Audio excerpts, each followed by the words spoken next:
요한복음 9장 30절에서 37절 말씀입니다. 그곳을 떠나 갈릴리 가운데로 지날 때 예수께서 아무에게도 알리고자 아니하시니 이는 제자들을 가르치시며 또 인자가 사람들의 손에 넘겨져 죽임을 당하고 죽인 지 3일 만에 살아나리라는 것을 말씀하시기 때문이더라. 그러나 제자들이 이 말씀을 깨닫지 못하고 묻기도 두려워하더라.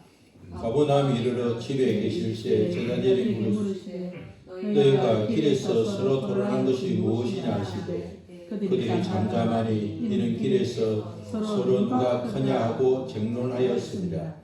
예수께서 앉으사 12 제자를 불러서 이르시되 누구든지 첫째가 되고자 하면 무사람의 끝이 되며 무사람을 섬기는 자가 되어야 하리라 하시고 어린아이 하나를 데리다가 그들 가운데 세우시고 안으시며 제자들에게 이르시되 누구든지 내 이름으로 어린아이 하나를 영접하면 곧 영접하며 누구든지 나를 영접하면 나를 영접함이 아니요 나를 보내신 이를 영접함이니라. 아멘. 약하고 가난하게 살고 싶은 사람은 없습니다. 몸이 약하고 마음이 약하고 형편이 약하면 아픔과 상처만 낳게 됩니다.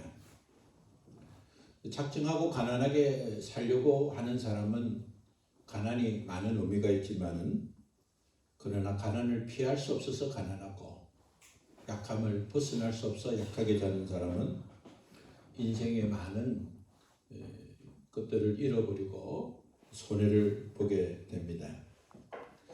약함은 육체적인 것만 아니라 우리의 영혼도 마찬가지입니다. 육체가 약하고 가난하면 많은 손해와 피해를 보듯이 우리의 영혼도 약하고 가난하면 많은 손해를 볼 뿐 아니라 영원히 하나님 주신 은혜와 사랑을 잃어버리는 그런 곤란한 삶을 살 수밖에 없는 것입니다. 마음이 가난한 자는 복이 있다 했지만 그 마음이 가난한 것은 마음에 가진 것이 없어서 가난한 것이 아니라 마음을 비워서 가난한 것입니다. 회개하고 깨끗한 마음이 복이 있고 그 깨끗한 마음에 하나님 주신 축복을 담는 마음이 되기 때문에 가난한 마음이 복이 있는 것입니다. 우리가 약하고 가난한 가운데서 벗어나려면 그 핵심적인 방안을 차지하는 것입니다. 왜 자신이 약하고 가난하게 살고 있는지 또 이 약하고 가난에서 벗어나려면 내가 무엇을 해야 되는지를 깨닫지 못하면 우리가 약한 것도 가난한 것도 해결할 수가 없습니다. 약한 것 또 가난한 것은 본인이 선택해서 되지 않은 것들이 많습니다. 태어나 보니까 가난한 집에 태어나고 또 태어나 보니까 약한 체질로 태어나서 건강하게 되고 싶고 강하게 되고 싶고 또 부유하게 되고 싶어도 또 환경마저도 그러지 못해서 또 그렇게 하지 못하는 자들이 많습니다. 태어나니까 금수저로 태어나기도 하고 태어날 때 흙수저로 태어나서 흙수저에서 금수저가 된 사람도 있지만 그러나 대부분 태어난 조건과 환경에 따라서 살 수밖에 없는 것이 현실의 상황인 것입니다. 우리가 어떤 동기와 수단을 사용하기 전에 내가 선택한 것이 옳은 건가 옳지 않은 건가를 잘 분별하는 것이 중요합니다. 최근에 저는 이제 몇 주간 서울을 가게 되었는데 서울에 갈 때마다 비행기로 갈 때는 이제 좀 익숙해서 제가 아는 목적지까지 쉽게 가는데 최근에는 이제 기차를 타고 다니기로 작정하고 기차를 타면 그 지하철 타기가 매우 어렵습니다. 이 지하 2층인 줄 알고 갔더니 또 지하 3층이고 지하 3층에 갔더니 또 방향이 틀린 것이고 그래서 지난 주간은 약 1시간 동안 제가 목적지 안에서 허비한 시간을 보냈습니다. 열심히 걷고 열심히 뛰면 되는 게 아니라 정확한 방향을 찾아서 가는 것이 얼마나 중요한지를 깨닫고 참 1시간 동안 소비되고 또 무거운 걸 많이 가져가서 힘들었는데 그러나 그 시간들을 참 앞으로 유용한 삶을 사는데 많은 생각을 하게 되었습니다. 우리가 교육관 1청이 이제 인테리어를 잘 했는데 재작년 좀만 하더라도 비가 오면 참 바닥이 물로 가득 채워진 그 험준한 일들이 아침에도 기억이 났습니다. 비가 와서 물이 너무 채워질 때 그 부엌 바닥에서 물이 역류한 것을 보고 그 다음날 배관 공사하신 불러서 그 물 빠지는 걸 깨끗하게 청소했더니 그 다음에 물이 많이 들어도 바닥에는 복도 바닥에는 물이 차이지 않았습니다. 잘 빠졌기 때문에. 오늘 아침 보니까 남자 화장실에 또 물이 조금 고였는데 보니까 바닥에서만 오르는 것이 아니고 지붕에서 물이 조금 새는 걸 발견하게 된 겁니다. 깨끗하게 하지 못했을 때는 어디서 물이 새는지 몰랐는데 깨끗하게 수리한 이후에 보니까 어디에 문제가 있는지를 확인하고 이제 날씨가 맑으면 지붕도 방수를 좀 해야 되겠다는 생각을 했습니다. 우리가 잘 보지 못한 것도 주변을 정리하고 보면 잘 보이는 것이 있습니다. 내가 이렇게 가난하고 살고 약하게 사는 것은 초상 탓이라만 하지 말고 자신의 문제를 발견하고 해결할 수 있는 방법을 찾아서 도전하고 시작하면 많은 리스크를 막을 수가 있습니다. 지금보다 좀 더 강하게, 지금보다 좀 더 부유하게 물려받은 것 탓하지 말고 내가 할 수 있는 것 시작하면 우리는 점점 강하고 점점 부유한 인생으로 살아갈 수 있습니다. 그러기 위해서는 우리가 문제를 발견해야 됩니다. 나에게 무슨 문제가 있는지, 내가 무엇을 어떤 방식, 어떤 방법으로 해야 되는지를 깨달아 알아야 됩니다. 그래야 나의 악습도 고칠 수 있고 나의 악행도 버릴 수 있고 또 내가 필요한 것을 채울 수가 있는 것입니다. 나에게 어떤 문제가 있는지 어떻게 시작해야 되는지를 좀 더 설명하기 위해서는 자신의 문제를 깨닫는 노력의 시간이 필요한 것입니다. 이 세상에 어떤 스승보다 더 위대한, 예수님보다 더 위대한 스승은 없습니다. 예수님의 제자들은 이 세상에서 존재하는 가장 위대한 선생을 모시고 배운 제자들입니다. 제자들이 너무나 훌륭하게 된 것은 그들 자체가 훌륭해서가 아니라 그들은 평범하고 평범한 사람이었지만 위대한 예수 그리스도가 그들을 제자로 불러주시고 그들은 예수님의 제자가 되어서 훈련을 받았기 때문입니다. 그들은 단기 학생, 학원 학생처럼 공부한 것이 아니라 3년 동안 예수님과 함께 먹고 마시고 함께 있으면서 3년 동안 하나님의 나라를 배웠습니다. 하나님 나라가 임할 때 병마가 떠나가고 하나님 나라가 있을 때 귀신이 떠나가고 하나님 나라가 임할 때에 슬픔과 탄식이 사라지고 배고픔이 해결되고 기적이 일어나고 이적이 일어나고 자연환경과 풍랑마저도 잠잠한 것을 직접 목격하고 배우고 익혔습니다. 그들은 너무나 놀라운 것을 실습했고 배우고 익혔고 누렸던 자들이었습니다. 오늘 본문은 그러한 공부를 한 제자들이 예수 그리스도와 함께 이제 3년의 공부 과정을 마치고 예수님과 함께 예루살렘으로 향하는 과정에서 일어난 사건을 기록하고 있습니다. 예수 그리스도께서 구원을 주시기 위한 3년의 공적 사역이 마치고 이제 제자들과 함께 예루살렘으로 올라가셔서 구원을 완성하기 위해서 가는 길에서 일어난 사건을 기록하고 있습니다. 오늘 제자들은 먼 길을 가면서 예수님께 질문을 하기보다 예수님이 제자들에게 질문을 더 많이 하고 있음을 우리는 발견하고 있습니다.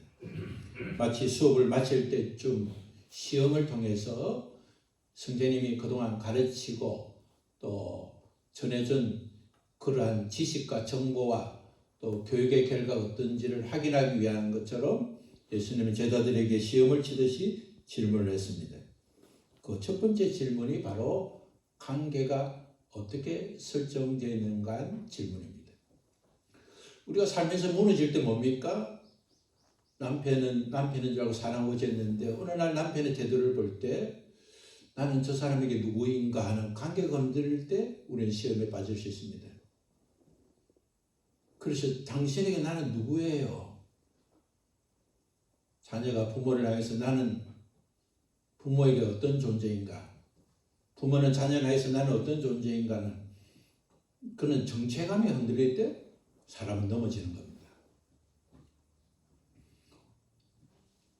남편을 의지하고 자식을 사랑하고 열심히 살았는데 중년이 되고 이제 나이가 들어서 자식들이 떠나가고 남편마저도 사랑하지 않을 때 빈둥지 같은 마음이 들 때 빈둥지 증후군이라 하지 않습니까? 그런 여자에게 나는 누구인가? 나는 아이들에게 누구이며 남편에게 누구인가? 왜 나에게는 아무것도 없는 것인가 하는 그런 관계 설정이 흔들림이 있을 때 사람은 넘어지고 실족하게 되는 겁니다. 예수님은 제자들에게 너희는 나를 누구랴 하느냐고 물으셨습니다. 예수님이 먼저 그걸 묻기 전에 사람들이 나를 어떤 관계로 생각하는지를 물을 때 사람들은 메시아가 오기 전에 오신 그런 예언자, 선지자라고 생각했다고 말을 했습니다. 그럴 때 예수님은 너희들은 나는 누구냐고 물을 때 제자들을 대표하는 베드로는 예수님은 주님이시고 그리스도시고 하나님의 아들인 것을 고백했습니다. 제자들이 관계가 온전하게 바로 맺어진 것을 확인한 주님께서는 비로소 예수님께서 예루살렘에 올라가면 반드시 많은 고난을 당하고 장로들과 대제사장과 서기관들에게 버림을 받게 되고 죽임당하고 3일 후에 부활하실 것을 말씀해 주었습니다. 관계가 설정되지 않으면 말할 수 없는, 관계가 설정돼야만 들을 수 있는 그런 말씀을 비로소 제자들에게 말씀해 주신 것입니다. 우리가 관계가 설정되면 우리가 대화가 달라집니다. 교제할 때 말할 수 있는 것이 있고, 결혼한 후에 말할 수 있고, 그냥 아는 사이에 말할 수 있고, 친구가 되었을 때 말할 수 있는 것이 있습니다. 이웃 사람에게 말할 수 있고 자기 가족에게 말할 수 있는 것들이 따로 있는 것입니다. 그것도 얼만큼 친하냐에 따라서 말할 수 있는 것이 있는 것입니다. 예수님은 제자들이 예수님과의 관계 설정이 온전하게 된 것을 아시고 내가 이런 고난과 죽임과 죽음 후에 부활에 대해서 비로소 말씀해 주었지만 그 말씀들은 베드로는 예수님을 붙잡고 그런 일이 일어나서는 안 됩니다. 그런 일이 일어날 수도 없습니다 하고 항변했습니다. 그러다가 베드로는 예수님께 책망당하고 사탄아 내 뒤로 물러가라. 사탄에게 기회를 준 베드로를 책망하고 베드로를 사용하는 사탄을 책망하시면서 그런 일은 결코 일어나야 할 것을 제자들에게 말씀해 주었습니다.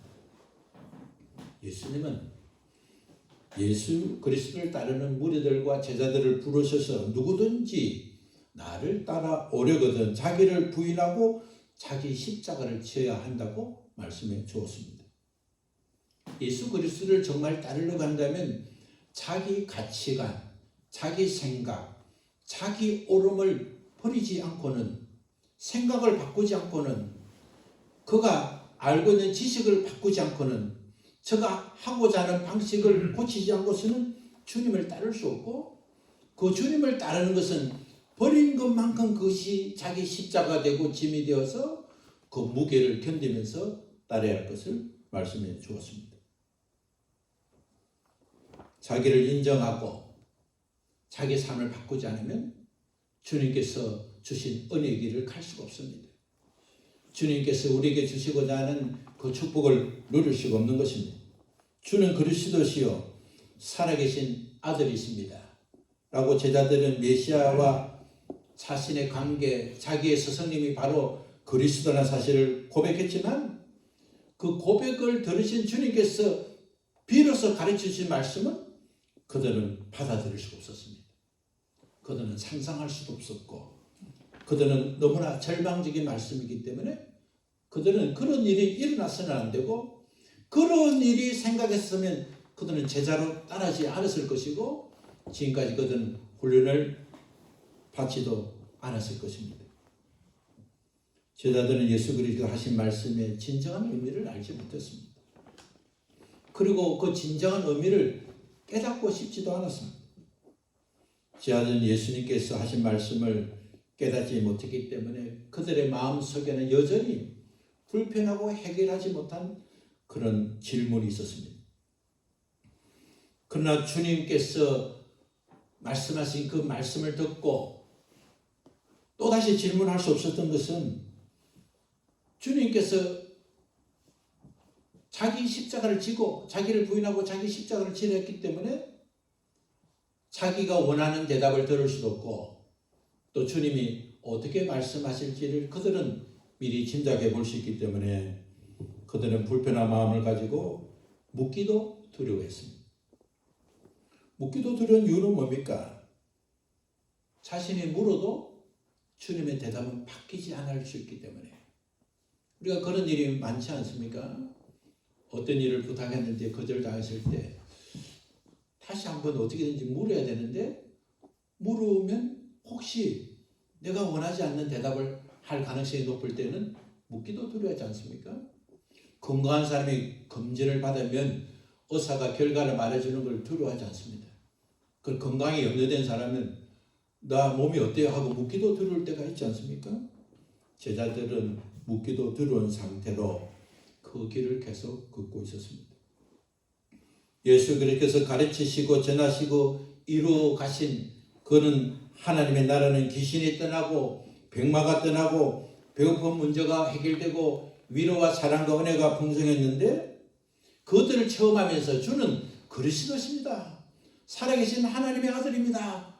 라고 고백했지만 그 고백을 들으신 주님께서 예루살렘에 가면 고난과 죽임과 죽음의 부활을 한다는 말씀은 그들은 그 말씀을 듣고 혼란에 빠졌고 그 말씀에 대한 그들의 생각을 다시 묻기도 또 듣기도 두려워하는 상태가 되었습니다. 제자들이 믿고 싶은 그리스도는 고난과 앞제에서 해방시켜 주는 겁니다. 가난과 약함에서 문제를 해결해 주는 것입니다. 예루살렘에 올라가면 그리스도의 왕국이 세워지고 그리스도의 왕국이 세워지면 이제는 고생 끝 행복 시작. 이제는 더 이상 고난도 없고 더 이상 슬픔도 없고 더 이상 압제도 없고 더 이상 고통도 없는 그것을 꿈꾸고 왔는데 우리 주님은 오히려 고난과 압제에 당하는 사람을 존재를 죽여야 할 뿐이 오히려 죽음을 당하고 죽음에 부활하는 사실을 받아들일 수 없었습니다. 베드로와 야고보와 요한은 높은 산에 예수님과 함께 올라가서 예수님이 거룩한 옷을 입으시고 거룩하게 깨끗하게 변하신 상태에서 모세와 엘리야를 만나셔서 예수님의 별세에 대한 말씀을 들었음에도 불구하고 그들은 여전히 그 의미를 깨닫지 못했습니다. 우리가 무엇을 들으면 깨닫는 것 아닙니다.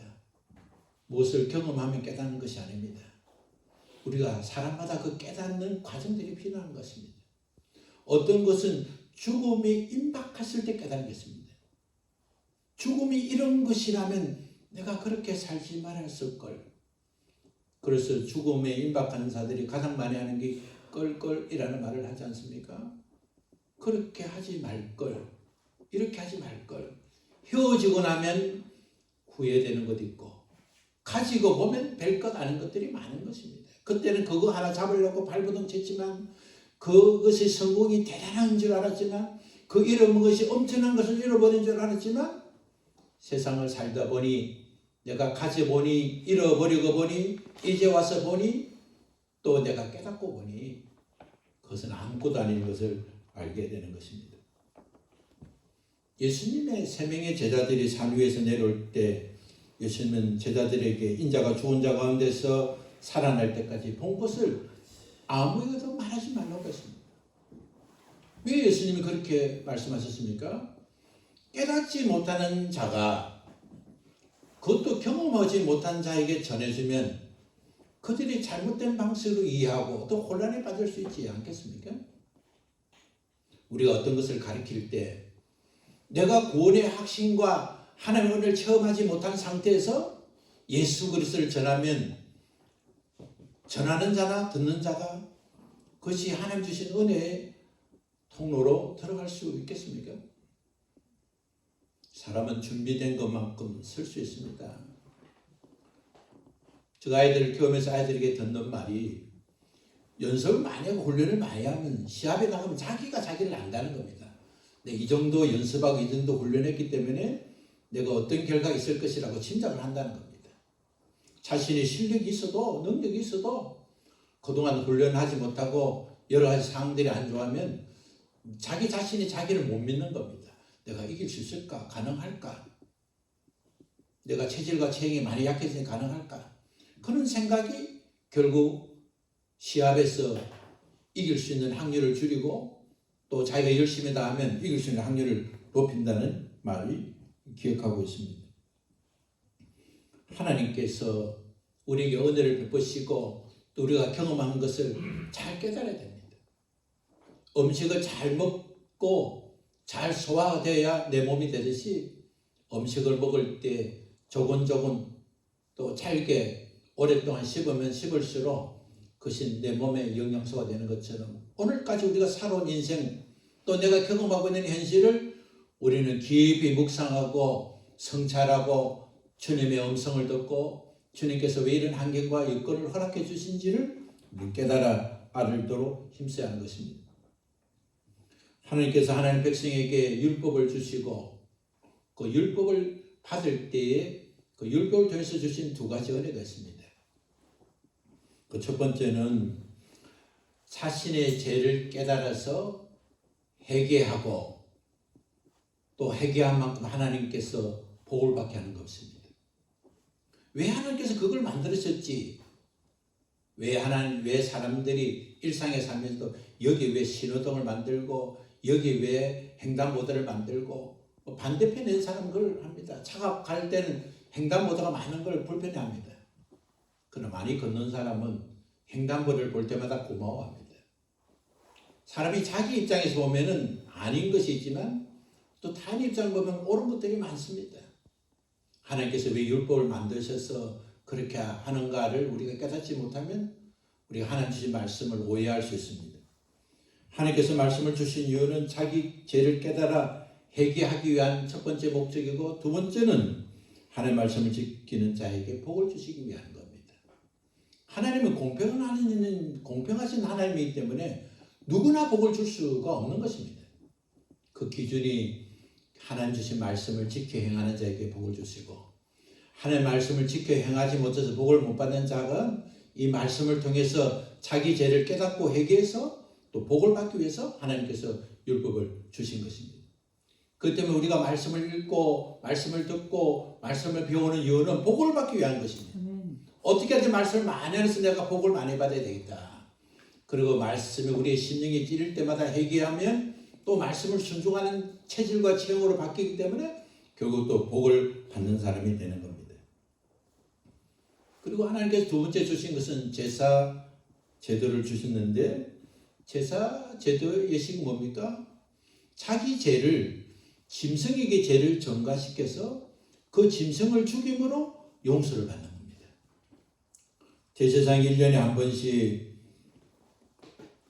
양과 염소와 황소 중에 저 제물을 선택해서 그 제물을 동물에게 전가시키고 그 전가된 동물을 통해서 우리의 죄를 용서받는 제도를 주었습니다. 이 제도의 목적은 뭡니까? 자기 죄를 동물에게 대속시켜서 용서를 받는 사실을 알려주시는 방법인 것입니다. 예수 그리스도는 율법의 완성자로 오셨습니다.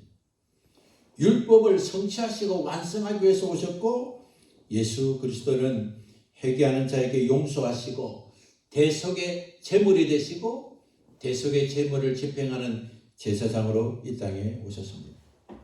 제사장이 1년에 한 차례 백성의 죄를 짊어지고 대속한 제물을 하나님께 바치고 지성소에 들어가서 이 제사장이 지성소에 죽어서 놓으면 죄 용서함을 받지 못하는 겁니다. 그러나 제사장이 성소에서 살아있어 놓으면은 제가 용서함을 받는 확인이 되듯이 예수 그리스도께서 죽으시고 부활하심으로 무덤에서 다시 사는 부활을 통해서 우리의 죄가 용서받았다는 증거가 되는 것입니다. 예수 그리스도의 부활은 회개하고 예수 그리스도를 영접하는 자에게 주시는 축복이고 보장의 열매입니다.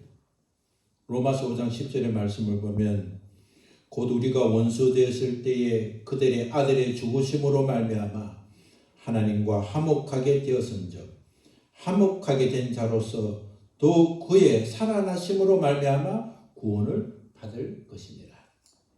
예수 그리스도의 죽음을 통해서 하나님과 화목하게 된 겁니다. 우리가 하나님과 원수가 되었는 것은 왜였습니까? 하나님의 자녀가 마귀의 나라에서 살기 때문에 그렇습니다. 내 남편이 다른 여자와 살면 화목했던 부부관계가 깨어지는 겁니다. 내 남편이 뭐 다른 여자와 살든지 말든지 집에 돈만 들여주면 되겠다. 이렇게 말하는 어리석고 폐역한 여자는 진정 그 남자의 아내가 될 여자가 아닌 것입니다. 진정한 사랑하는 부부는 내 남자, 나 여자 외에는 사랑하지도 다른 데 살지도 말아야 하는 것입니다. 그런 생각도 없이 또 없어야 하는 것입니다. 하나님은 거룩하시고 하나님의 자녀가 하나님 택한 백성이 사탄의 나라에서 사는 것 하나님께서 원하지 않았습니다. 예수 믿고 구원받은 것은 하나님의 나라로 들어오는 것입니다. 세상의 왕국에서 사탄의 왕국에서 살던 자가 하나님의 왕국으로 들어오는 것입니다.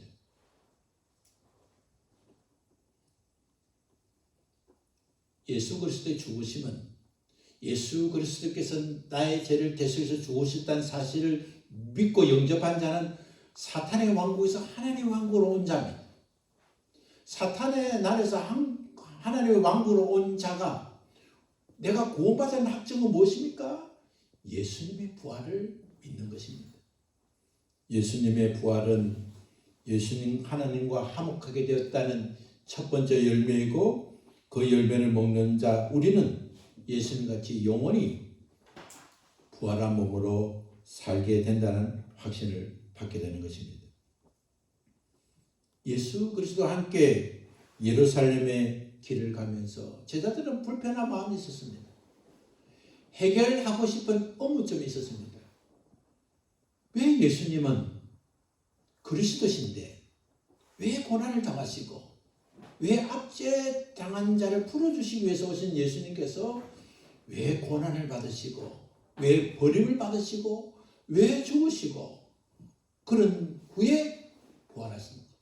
아니 부활하실 거면 애초에 죽지를 말든지 왜 고난받고 죽으신 다음에 부활하시는지 그들은 도무지 이해할 수 없었습니다. 그들은 예수님과 함께 가면서도 불편하고 해결되지 못한 상태에 있었기 때문에 아직도 깨닫지 못하고 결국 가버나움에 도착하게 되었습니다. 오늘 본문은 이렇게 시작하고 있습니다. 33절을 읽겠습니다. 가버나움에 이르러 집에 계실새 제자들에게 물으시되 너희가 길에서 서로 토론한 것이 무엇이냐 하시니 예수님은 길을 가다가 또 길을 걸으면서 제자들이 서로 논쟁하는 것을 들었습니다. 그러나 주님은 길을 가면서 그들에게 아무 말씀도 하지 않았습니다. 그러나 이제 가버나움에 집으로 들어오신 이후에 예수님은 그들에게 차분하고 조용하게 앉으셔서 말씀했습니다. 너희가 길에서 서로 토론한 것이 무엇이냐? 주님께서 그런 말씀하실 때 제자들은 아무 말도 하지 못했습니다.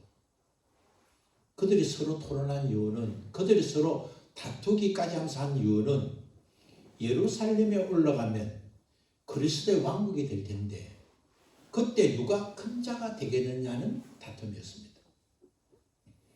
그들마다 다 큰 자에 올라갈 만한 이유가 있었을 겁니다. 상상해 보면 나는 예수님을 따르기 위해서 나는 많은 걸 벌어서 우리가 안 버린 사람이 어디 있냐? 너희들은 업으로 살다가 버렸지만 나는 좋은 직분을 갖고, 마태 같은 경우는 세리장으로 해서 난 세리장 자리도 버렸어. 공무원이 그렇게 쉽게 되는 거 아니야. 나는 아버지와 또 아버지로부터 받을 상속권도 다 버리고 따라서, 뭐 사람들마다 제자들마다 주장하고 싶은 게 많을 겁니다. 아무리 버려도 예수님한테 사랑받은 거는 나보다 너희들이 더 사랑받아서 또 나보다 그걸 더 잘 알아. 여러 가지 또 자신이 가지고 있는 경험들, 내가 그 전에 하던 일이 있는데 하나님 왕국 가면 예수님을 도우려면 그 정도 내가 삶의 경험해야지. 업으로 살다가 예수님 도와봐야 너희들 얼마나 돕겠어. 여러 가지 자기 주장, 자기 실력, 자기 권위, 자기 경험을 가지고 그 자리에 앉아야 된다고 서로가 자기를 부각시키려 했습니다. 그래서 예수님께서 물을 때에 자기가 한 말들이 있기 때문에 차마 주님 앞에 말하지 못하고 잠잠히 있었습니다. 주님은 그들을 책망하지 않았습니다. 주님은 이렇게 말씀했습니다. 누구든지, 거기서부터 읽습니다. 누구든지 첫째가 되고자 하면 무사람의 끝이 되며 무사람을 섬기는 자가 되어야 하리라 하시고, 예수님은 어떤이 되는 것을 책망하지 않았습니다. 리더가 되는 것을 책망하지 않았습니다. 강하고 부유하게 되는 것을 문제 삼지 않았습니다. 예수님은 첫째가 되려고 한다면 그것은 좋은 생각이다. 그러나 방식과 방법은 너희들이 잘못된 것이다. 세상의 왕국은 너희들이 경험했기 때문에 너희들이 주장한 것이 맞지만 너희들이 맞이할 하나님의 왕국, 그리스도의 왕국에서 살려고 한다면 너희들이 생각하는 방식과 방법을 바꿔야 한다고 말씀해 주신 것입니다. 세상의 왕국은 첫째가 되려면 자기를 높여야 되지만 하나님의 왕국에서 첫째가 되려면 자기를 낮춰야 된다고 말씀했습니다. 하나님 왕국의 첫째가 되려면 첫째가 뭡니까?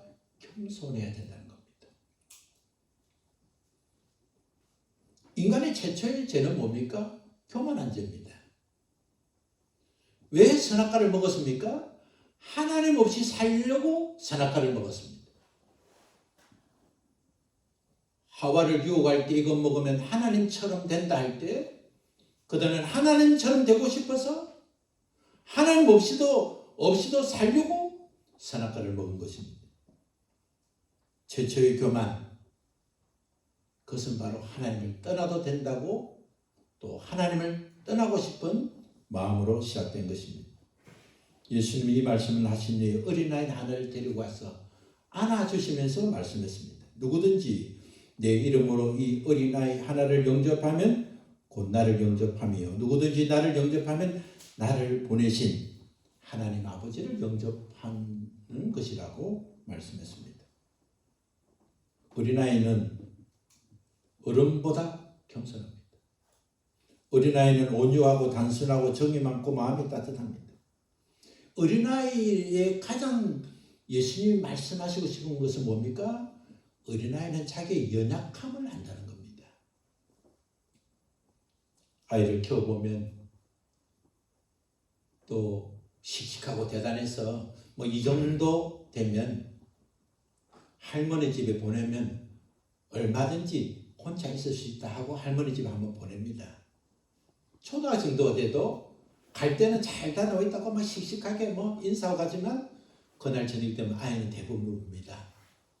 집에 가고 싶어서. 할머니의 보호와 사랑이 있지만 진정 보호자는 엄마였기 때문에, 아빠였기 때문에 집으로 가고 싶어 봅니다. 아이는 대단한 것 같아도 결정적 순간에 자기의 연약함을 아는 것입니다. 마태복음 18장 3절에 보면 예수 그리스도께서는 돌이켜 어린아이들 같이 되지 아니하면 천국에 들어가지 못한다고 했습니다. 하나님 없이는 살 수 없습니다. 하나님 나의 주권자시고 보호자시고 나의 삶의 인도자가 되시고 지켜주셔야 됩니다는 생각 없이 살면 그 생각은 첫 번째는 돌이켜 어린아이같이 되지 않으면, 깨달아 가는 길을 돌아서지 않으면, 회개하고 새롭게 시작하지 않으면 천국에, 하나님 왕국에 들어갈 수도 없고, 또 하나님 왕국에 들어간다 하더라도 어떤 될 수 없고 여전히 약한 자로, 가난한 자로 살 수밖에 없음을 말씀해 주고 있는 것입니다. 당시 어린아이 이스라엘 백성들은, 이스라엘 사람들은 어린아이를 온전한 인격체로 보지 않았습니다. 어린아이와 여자들은 사람 숫자를 셀 때 숫자에 넣지도 않았습니다. 그래서 오병이의 기적이 있을 때도 남자 성인 몇 사람만 말했지, 그게 어린아이가 몇 명 있는지 여자가 몇 명인지는 기록도 안 했습니다. 어린아이의 존재는 예수님 가까이 오는 것도 나갔습니다. 어린 주제 어디게?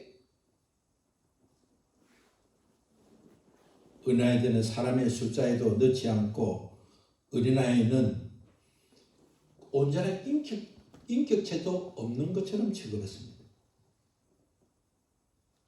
세상의 왕국에는 어린아이처럼 약하고 가난한 자는 가치 없는 자로 보지만, 그러나 하나님의 왕국에는 약하고 가난한 상태를 인지하고 하나님의 도우심을 구하고 자신이 가진 거 많고 누릴 거 많아도 겸손하고, 나 이런 건 아무 의미가 없습니다.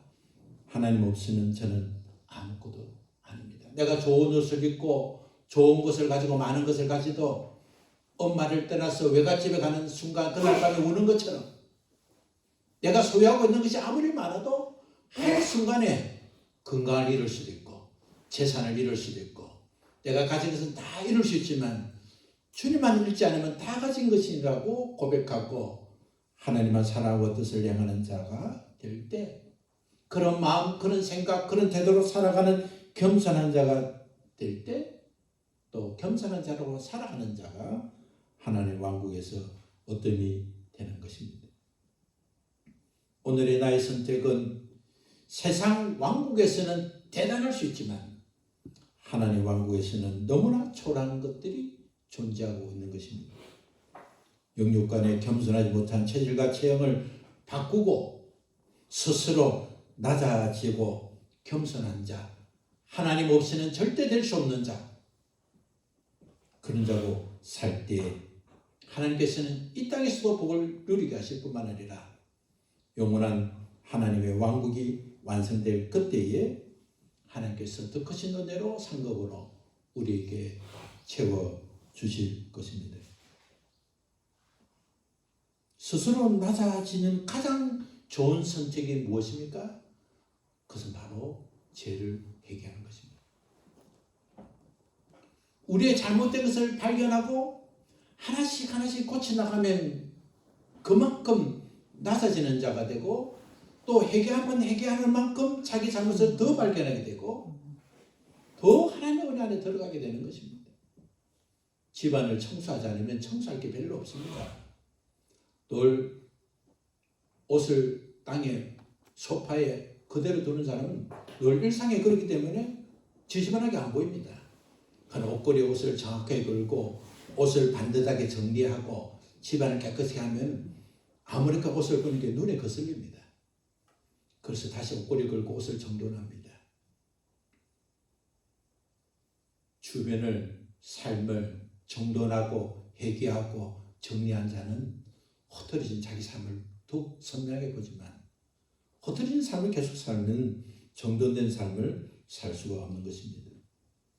가정과 가문과 지역과 국가가 물려준 가난, 약함은 어쩔 수 없다고, 내가 뭐 노력한다고 되나, 태어나기를 흙수저로 태어났는데, 환경이 안 좋았는데, 내 배경이 안 좋은데, 지금까지 그렇게 살았는데 어쩔 수 없다고 생각하는 자가 아니라, 물려받은 거 좋은 것 아니지만 그러나 이제부터 시작하면 얼마든지 하나님께서 은혜를 주시고 복을 주신다는 마음을 갖고 늘 감사하고 늘 겸손하고 늘 회개하고 깨달아서 주님의 말씀 앞에 날마다 도전하면 주님께서는 이 땅에 사는 날 동안에도 복을 다해 주시고 영원은 하나님의 왕국으로 들어가는 그날에 우리의 삶은 약하고 가난한 자가 아니라 강하고 부유한 자로 영원히 살게 될 소망을 갖고 이 시간부터 더 전진해서 하나님 주신 축복을 누리는 우리 모두 되시기를 예수 그리스도 이름으로 축원합니다. 아멘. 우리 함께 일어나 찬송하겠습니다.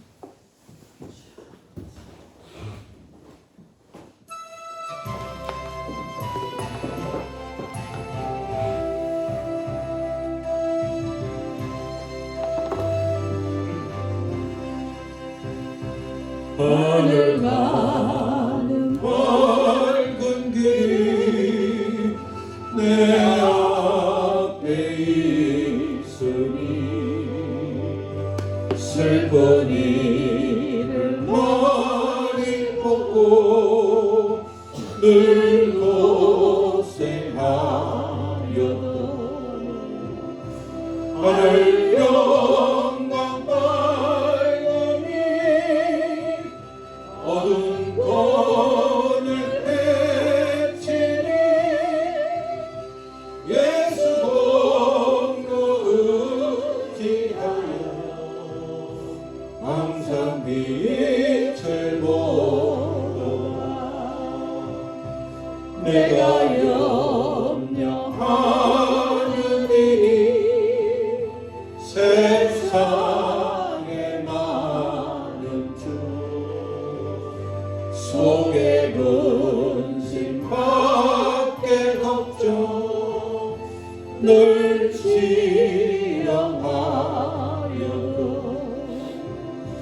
예수 보배로 인해 모든 것을 이기니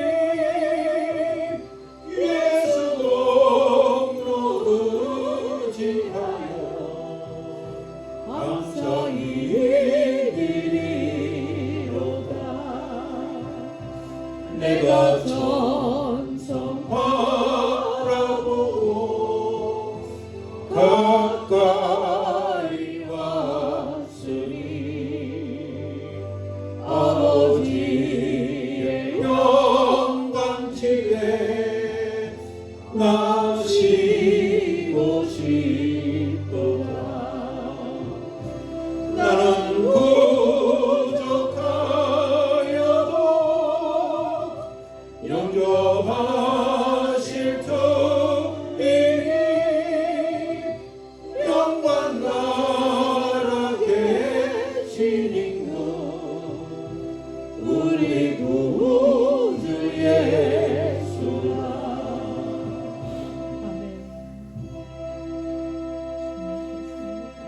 하나님 아버지,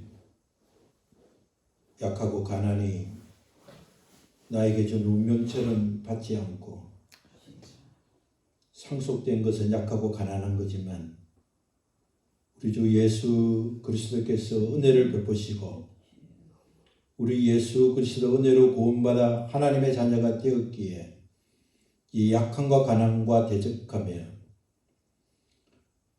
나에게 물려준 약함과 가난의 원인이 하나님 앞에 잘못 살아온 죄와 연결된 사실을 발견하고 마치 내가 잘못한 것처럼 죄를 회개하고 우리 주님의 은혜를 구하고 날마다 전진해서 날마다 겸손한 마음과 하나님 없이 살 수 없다는 간절하고 온전한 믿음을 가지고 죄를 회개하고 돌이켜 하나님 앞에 강함과 또 부유를 누리고 그 강함과 부유를 자손과 후대에게 전해주는 그런 은총과 사랑을 누리고 또 하나님 왕국에 들어갈 때에 그곳에서 내가 심은 대로 행한 대로 부유와 강하고 어뜸이 되는 자리에 가게 된다는 진리를 깨닫고 날마다 믿음으로 도전하고 삶으로 실천해서 하나님의 나라에 들어온 우리 모두가 이 땅에서 어뜸의 축복을 받고 또 하나님 나라에 들어갔을 때도 완전한 어뜸의 복을 받기를 소원합니다. 아멘. 하나님 우리에게 그런 은혜를 주시고 아멘. 살던 대로 살지 않고 가던 대로 가지 않고 돌이켜 회개하고 아멘. 깨달아 또 믿음으로 전진해서 하나님의 복을 받는 교회와 성도들이 되게 하여 주옵소서. 아멘. 이제는 우리를 구원하신 예수 그리스도의 은혜와 그 구원의 은혜를 허락하신 하나님의 사랑과 그 사랑과 그 은혜를 깨닫고 날마다 전진해서 약함과 가난에서 벗어나 강함과 부유하고 어뜸이 되는 자가 되기 위하여 마땅히 행해야 할 것이 무엇인지를 깨닫고 힘쓰기를 작정하는 사랑하는 성도들 머리 위에 가정 위에 일터 위에 이제부터 영원까지 함께 계시기를 우리 주 예수 그리스도 이름으로 축원합니다. 아멘. 아멘.